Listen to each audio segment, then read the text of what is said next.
देव म्हणे निवृत्तीसी चाड गगनाहुनी वाड नाम आहे. हो.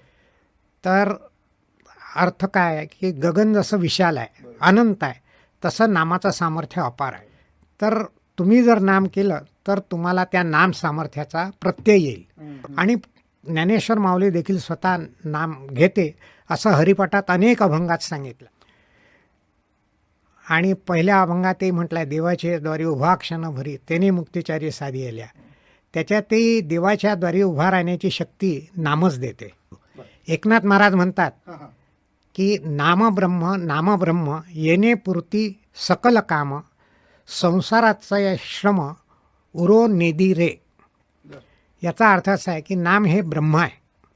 ब्रह्म म्हणजे ईश्वर. तर नाम जर केलं तर ईश्वरच तुमच्याजवळ आल्यासारखं असतो. आणि तुमचं संसारात तुम्हाला त्याचे काही श्रम पडत नाही. याचा अर्थ काम नाही करायचं असा नाही होत. तुम्हाला तुमचं जीवन जगायचंच असते, परंतु मनुष्य कष्टाने किंवा परिस्थितीने गांजतो. ती अवस्था नामधारकाला येत नाही, कारण त्याचं मन स्थिर झालं असते. त्याची बफर कॅपॅसिटी वाढते, जे आपण आधी सांगितलं. आणि त्याच्यामुळे त्याला संसाराचे श्रम जाणवत नाही. असा त्या नामाचा महिमा आहे आणि त्याचं भलंच होते शेवटी.